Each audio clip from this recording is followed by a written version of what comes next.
Welcome in, everyone. This devotional is brought to you by the team at UNFIJ, and today we're diving into something truly powerful, Psalm 112. You know, people often talk about wanting a successful, stable life. Well, this psalm is like a divine blueprint for exactly that. So let's see what it has to say. I mean, think about it for a second. In a world that feels so chaotic and uncertain, what does a genuinely blessed and stable life even look like? It's a question we all wrestle with, right? Well, the good news is the Bible gives us a surprisingly clear answer. And that answer starts right here in the very first verse of Psalm 112.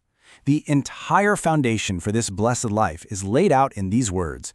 It tells us that true blessing isn't about what you have, it's about who you are on the inside, your posture towards God. So let's unpack what this really means. All right, here's our game plan. First, we're going to look at that internal foundation. Then, we'll see the outward results, the fruit that grows from it.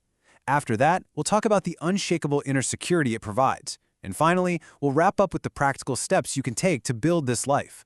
So let's start at the very beginning. The psalm is crystal clear. A blessed life doesn't start with your job or your bank account or your accomplishments. Nope, it all begins with the internal stuff, the posture of our heart toward God. Now, let's tackle this key phrase, fear of the Lord. This one can really trip people up. This isn't about being scared of God, not at all. It's about a profound, deep, respectful awe. Just recognizing His majesty, His holiness, and His authority in our lives. The Bible actually calls this the very beginning of wisdom. And that reverence, that awe, leads directly to this. See, someone who fears the Lord doesn't see His commandments as some heavy burden or just a long list of rules. No, they see His word as a source of actual joy and wisdom, a guide to living the best possible life. They genuinely delight in it. These two things, reverence and delight, that's the essential starting point. Okay, so what happens when that internal foundation is solid?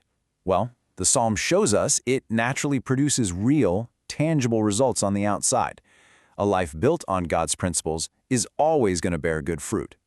The psalm promises a legacy. The blessing actually extends to your children, to your descendants, creating a godly heritage. And yes, it speaks of material provision, wealth and riches. But did you catch the most important part? And His righteousness endureth forever. That's the real treasure, the character you build. That's the thing with eternal significance. This brings us to what a righteous person actually does with those blessings. They don't hoard them. The verse says, "He hath dispersed, He hath given to the poor." You see, generosity is a core hallmark of a truly blessed life. And the result? God honors that person. He exalts them with influence and respect. Verse 5 gives us even more practical detail, which I love. This isn't about reckless giving. The good man is compassionate. He shows favor. He lends, but he also manages his affairs with discretion, with wisdom. It's this powerful combination of a generous heart and a responsible mind. Now, beyond all the outward blessings, the psalmist describes this incredible internal security. This is the source of that unshakable stability, the kind that can withstand any storm life decides to throw your way. What a promise! Surely he shall not be moved forever. Now, that doesn't mean life will be easy or perfect, but it means their foundation in God is so secure that they can't be ultimately overthrown. It's like building your life on solid rock instead of the shifting sands of circumstances. Think about this in our world today. Our phones are buzzing 24/7, constantly bombarding us with evil tidings, bad news. So how does the righteous person handle it? Without fear. And why? Because his heart is fixed, trusting in the Lord. It's not naive optimism, it's a conscious choice to anchor their trust in God. This is the core of it all. This is the secret sauce right here. A fixed heart. It's steady, it's firm, it's established. It isn't getting tossed around by every scary headline or personal crisis because it is resolutely, intentionally anchored in the unchanging character and promises of God. That, right there, is true security. So, we've seen the foundation, we've seen the fruits, and we've seen the inner fortress.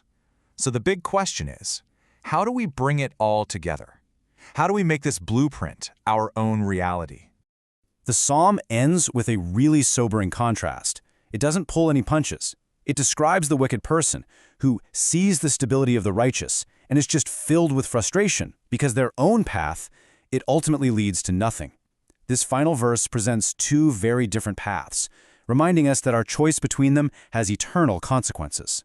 So here it is, the blueprint boiled down into 4 actionable steps. Number 1, cultivate that profound reverence and awe for God.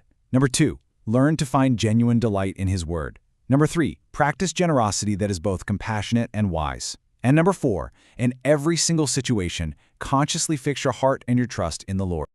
And that leaves us all with one final, crucial question to ask ourselves. Looking at this divine blueprint from Psalm 112, which path are you building your life on? The one that leads to an unshakable, blessed life, or the one that will ultimately just melt away? The choice is yours.